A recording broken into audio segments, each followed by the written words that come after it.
ఈ tea coffee మత్తు పదార్థాల కన్నా పెద్ద మత్తు పదార్థం ఏంటో తెలుసా?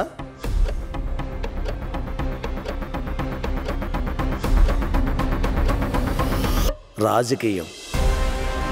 17 సంవత్సరాలుగా ముఖ్యమంత్రికి వ్యతిరేకంగా జరుగుతున్న కులచెల్లూర్ కార్ కంపెనీ అవినీతి కేసు ఆఖరి స్టేజ్ విచారణకు వచ్చింది. అవినీతి అంటూ రాష్ట్ర ప్రభుత్వాలను అణగదొక్కడానికి ఈ అవినీతి ఆరోపణలు. 17 ఇయర్స్గా ఈ కేసు గెలవడానికి మనం చెయ్యాల్సినవన్నీ చేసుకుంటూ వచ్చాం. ఈ కేసులో మనం ఓడిపోతే ఇక అంతే. 50 ఏళ్లుగా ఉన్న పార్టీ గాల్లో కలిసిపోతుంది. నేను వెతుకుతున్న దుర్గా తమిళనాడులో ఉందంటే then your CM's life would be in danger.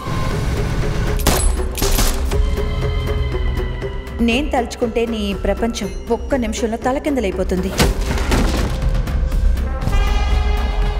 ఆ దుర్గా మన డిపార్ట్మెంట్లో ఒక్క రేడాలో కూడా లేదు, కానీ సడన్ గా పవర్ఫుల్ గా అటాక్ చేసింది. మీరు చేసిన అవినీతి వల్ల ఇంట్లో ప్రశాంతత అనేది లేకుండా పోయింది. కొట్టనట్టే చూడు. లేదు, నాకు అర్థం కావట్లేదు. ఎందుకని ఈ ఊర్లో రాజకీయ నాయకులు ఇంకా ఇలాగే ఉన్నారు? హిందీ నేర్చుకుంటే ఏమవుతుంది? సీఎం చైర్ దక్కించుకోవటం అనేది అది మామూలు విషయం మాత్రం కాదు, అది వారసత్వం.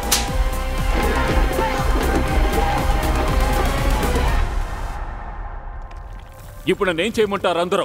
నేను అధికారంలో ఉండాలంటే ఏ కుక్కకాలో పట్టుకుని నాకాలి, మొత్తం రాష్ట్రాన్నే తాకట్టు పెట్టాలి. అలా చేయడం కంటే ఇక్కడే ఊరేసుకుని చావచ్చు.